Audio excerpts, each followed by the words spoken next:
আপনি কি জানেন এমন একটি মসজিদ আছে যেখানে ২ রাকাত নামাজ আদায় করলে একটি উমরার সওয়াব পাওয়া যায়? আজ আমি এসেছি সেই ঐতিহাসিক মসজিদে, মসজিদে কুবা। আসসালামু আলাইকুম বন্ধুরা। মদিনার প্রাণকেন্দ্র হতে একটু দূরে অবস্থিত ইসলামের সর্বপ্রথম মসজিদ, মসজিদে কুবা। আজ আমি আপনাদের নিয়ে যেতে চলেছি সেই ঐতিহাসিক স্থানে। মদিনার মূল শহর থেকে মসজিদে কুবার দূরত্ব প্রায় ৩ থেকে ৪ কিলোমিটার। রাস্তার দুপাশে খেজুর গাছ আর মদিনার পরিচ্ছন্ন পরিবেশ দেখতে দেখতে চলে এলাম মসজিদের চত্বরে। মসজিদটি যখন চোখের সামনে এলো, তখন তার শুভ্র গম্বুজ আর মিনারগুলো দেখে মনটা জুড়িয়ে গেল।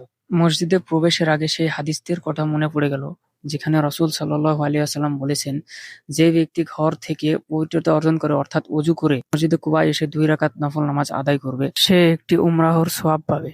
এই বিশ্বাস আর শ্রদ্ধা নিয়ে মসজিদে প্রবেশ করলাম। মসজিদের ভিতরে প্রবেশ করতেই এক অপূর্ব শীতলতা অনুভূত হল। বিশাল বড় হল রুম, কোথাও কোনো হইচই নেই এবং মসজিদের পরিবেশটা ছিল দারুণ। সবাই কোরআন তিলাওয়াত আর নামাজ নিয়ে মশগুল।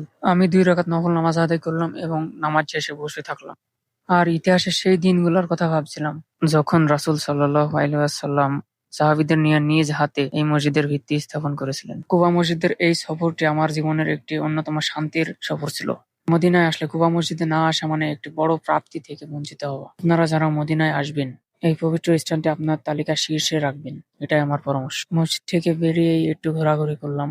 এখানে অনেক সুন্দর সুন্দর ঘোরার জায়গা আছে এবং প্রাচীন কালের অনেক ঐতিহ্য এখানে রাখা আছে। খানিকটু যেতে দেখি একটা রেস্টুরেন্ট, খোলামেলা রেস্টুরেন্ট, অনেক সুন্দর একটি জায়গা। সেখানে কিছু যুবকেরা ইসলামিক সঙ্গীত পরিবেশন করছিলেন। আমরা তার কাছে গেলাম এবং একটু সঙ্গীত শুনলাম।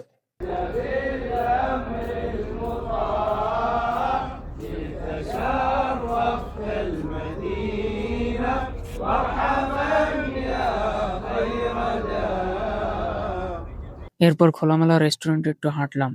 হাঁটতে বেশ ভালোই লাগছিল। দেখে মনে হচ্ছিল মরুভূমি, আশপাশে অনেক সুন্দর পরিবেশ, খেজুর গাছ দেয়া ছিল।